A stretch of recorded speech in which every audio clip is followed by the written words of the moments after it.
అందరికీ నమస్కారం. వీడియో చూస్తున్నవారు ఓం నమః శివాయ అని కామెంట్ చేయండి. రేపే కార్తీక పౌర్ణమి.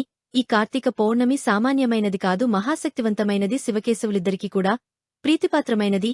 ఈ కార్తీక పౌర్ణమి కార్తీకమాసం మొత్తం కూడా శ్రద్ధ భక్తులతో నది స్నానం చేసి దీపారాధన చేసి శివకేశవుల్ని ఇద్దరిని పూజిస్తే ఎంత ఫలితమైతే వస్తుందో రేపు కార్తీక పౌర్ణమి రోజు ఇప్పుడు చెప్పబోయే విధంగా పూజ చేస్తే అంత ఫలితం వస్తుంది. ఈ కార్తీక పౌర్ణమి పూజను స్త్రీలు, పురుషులు, చిన్నపిల్లలు, పెద్దవారు ఉన్నవాళ్లు అందరూ కూడా చేసుకొనవచ్చు. ఇంతకీ కార్తీక పౌర్ణమి పూజ ఎలా చేయాలి అంటే, కార్తీక పౌర్ణమి నాడు ప్రాతకాలంలోనే నిద్రలేవాలి. అంటే సూర్యోదయాన్ని కంటే ముందే నిద్రలేచి కాలకృత్యాలు తీర్చుకొని సముద్ర స్నానం చేయాలి. మీ దగ్గరలో సముద్రముంటే చక్కగా వెళ్లి సముద్రంలో స్నానం చేసి రండి. సముద్రం లేకపోతే నదీ స్నానమైన చేయవచ్చు, నది కూడా లేకపోతే చెరువులో స్నానం చేయవచ్చు, చెరువు కూడా లేకపోతే ఇంట్లోనే చక్కగా స్నానం చేయండి. ఇంట్లో స్నానం చేసేటప్పుడు నీళ్లలోకి తప్పకుండా గోమూత్రాన్ని కలుపుకోవాలి. రేపు కార్తీక పౌర్ణమి రోజు స్నానం చేసేటప్పుడు గోమూత్రాన్ని నీళ్లలో కలుపుకోవాలి. ఎందుకంటే గోమూత్రాన్ని నీళ్లలో కలుపుకొని కార్తీక పౌర్ణమి నాడు స్నానంతే కాశీలో గంగానదిలో స్నానం చేసినటువంటి ఫలితం వస్తుందని పురాణాల్లో మనకు పెద్దలు చెప్పి ఉన్నారు. గోమూత్రంలో సాక్షాత్తు గంగాదేవి కొలువుతీరి ఉంటుంది. దానితో పాటుగా ఒక తులసీదళము, బిల్వదళము నీళ్లలో వేసుకొని తలస్నానము చేసినట్లయితే సమస్త నదులలోనూ స్నానం చేసినటువంటి ఫలితం వస్తుంది. అంటే ఈ ప్రపంచంలో ఎన్ని నదులు ఉన్నాయో అన్ని నదుల్లోనూ స్నానం చేసినటువంటి ఫలితం వస్తుంది. కాబట్టి చక్కగా ఇంట్లోనే స్నానం చేసుకోండి. కుదిరినటువంటి వాళ్లు సముద్ర స్నానము, నది స్నానం చేయడం మంచిది. స్నానం చేసేటప్పుడు పుణ్య నదులను స్మరించాలి. అంటే బకెట్లో మనం కాస్త గోమూత్రము, తులసీదళము, బిల్వదళం వేసుకుంటాం కదా, చక్కగా కుడి చేయితో ఇలా నీళ్లను తిప్పుతూ గంగేచ యమునే చాయివా గోదావరి సరస్వతీయం నర్మదే సింధు కావేరి జలస్మిన్ సన్నిధింతురు అని ఈ నదీ దేవతలను తలచుకొని మనం స్నానం చేసినట్లయితే ఈ నదులు అన్నిట్లోనూ స్నానం చేసినటువంటి ఫలితం మనకు కలుగుతుంది. ముఖ్యంగా స్నానం చేసుకున్న తర్వాత తెల్లని వస్త్రాలని ధరించాలి. పురుషులైతే తెల్లని పంచ, తెల్లని కడ్డువా, స్త్రీలైతే తెల్ల రంగుచీర కట్టుకోవడం చాలా మంచిది. స్త్రీలైతే పసుపు కుంకుమ పెట్టుకుని తలలో పూలు పెట్టుకుని చేతినిండా గాజులు వేసుకుని అప్పుడు భగవంతుడిని ఆరాధించాలి. మొదట తులసి పూజ చేయాలి. అంటే బృందావనంలో తులసి చెట్టు దగ్గరికి వెళ్లి దీపం వెలిగించి తులసీదేవిని పూజించాలి. ఆ తర్వాత ద్వార లక్ష్మీ పూజ చేయాలి. కార్తీక పౌర్ణమి నాడు ఆ తర్వాత ద్వార లక్ష్మీ పూజ చేయాలి.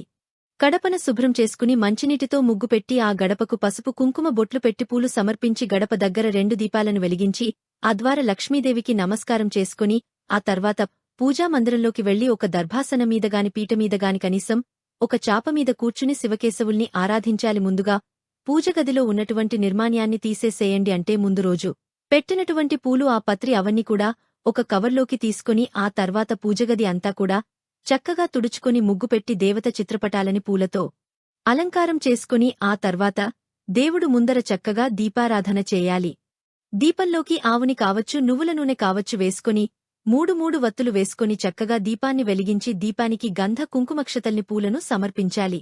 కొంతమంది కార్తీక పౌర్ణమి రోజు పూజగదిలో కొబ్బరికాయ దీపాన్ని వెలిగస్తారు. అలా అయినా మీరు వెలిగించుకోవచ్చు. అంటే కొబ్బరికాయను కొట్టి ఆ లోపల ఉన్నటువంటి తీర్థాన్ని, ఆ నీళ్లు అంతా కూడా ఒక గ్లాసులోకి వేసుకుని ఆ లోపల ఉన్నటువంటి తడినంత కూడా ఒక బట్టతో తుడిచేసేయాలి. తుడిచేసిన తర్వాత ఆ కొబ్బరికాయ చిప్పల్లోకి ఆవు నెయ్యి కావచ్చు, నువ్వుల నూనె కావచ్చు పోసుకొని 3 వత్తులు వేసి దేవుడికి అటుపక్క ఇటుపక్క వచ్చాలన్నమాట. కింద ధాన్యం పోసి, బియ్యం కావచ్చు, గోధుమలు కావచ్చు, వడ్లు కావచ్చు, ధాన్యం పోసి దానిమీద ఈ చిప్పను పెట్టి చక్కగా నూనె పోసుకుని ఒత్తులు వేసుకుని ఆ కొబ్బరి చిప్పలో దీపం వెలిగించినట్లయితే అపమృత్యు దోషాలు తొలగిపోతాయి.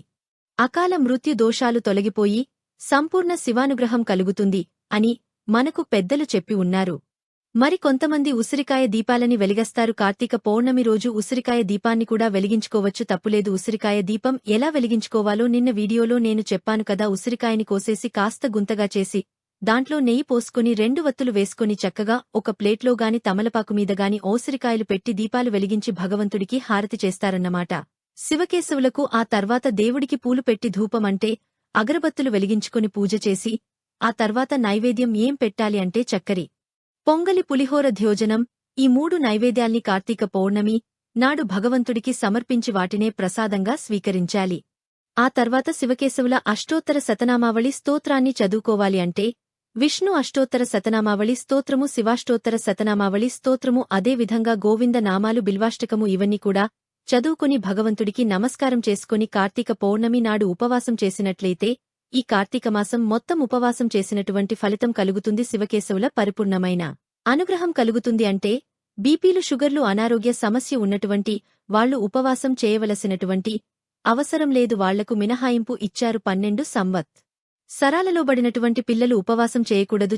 కొంతమంది వెంటి దీపాలు దానం చేస్తారు, లేకపోతే పిండి దీపాలని దానం చేయవచ్చు, లేకపోతే ఉసిరి దీపాన్ని దానం చేయవచ్చు. దీపదానం చేస్తే మహాపుణ్యం. పూజారిగారి పాదాలకు నమస్కారం చేసుకుని ఆ తర్వాత దేవాలయంలో 365 ఒత్తుల దీపాన్ని వెలిగించండి. భార్యాభర్తలు కలిసి వెలిగిస్తే చాలా మంచిది. కుదరకపోతే భార్య కావచ్చు, భర్త కావచ్చు, ఎవరో ఒకరు శివాలయంలో ఆయన వెలిగించవచ్చు, విష్ణు దేవాలయంలో ఆయన వెలిగించవచ్చు, లేకపోతే 2 దేవాలయాల్లో కూడా వెలిగించుకోవచ్చు, తప్పులేదు. ముఖ్యంగా కార్తీక పౌర్ణమి నాడు దుర్భాషలాడకూడదు. అంటే చెడ్డ మాటలను మాట్లాడకూడదు, వేరేవాళ్ల మనస్కు బాధ కలిగించకూడదు. ముఖ్యంగా గోళ్లు కత్తిరించడం, క్షవరం చేసుకోవడం, మధ్య మాంసాలని స్వీకరించడం ఇటువంటి పొరపాట్లు అస్సలు చేయకూడదు. సాయంకాలం వరకు శ్రద్ధ భక్తులతో భగవంతుని చింతనలో గడిపి సాయంత్రం మీ ఇంట్లో మళ్లీ యథాశక్తిగా దీపాలు వెలిగించుకుని పూజ చేసుకుని రాత్రికి బ్రహ్మచర్య దీక్షను పాటించినట్లయితే మనకు శివకేశవుల పరిపూర్ణమైన అనుగ్రహం కలుగుతుంది. కార్తీక పౌర్ణమి రోజు ఇలా అందరూ కూడా శివకేశవల్లి పూజించి భగవంతుని కృపకు పాత్రులు కావచ్చు.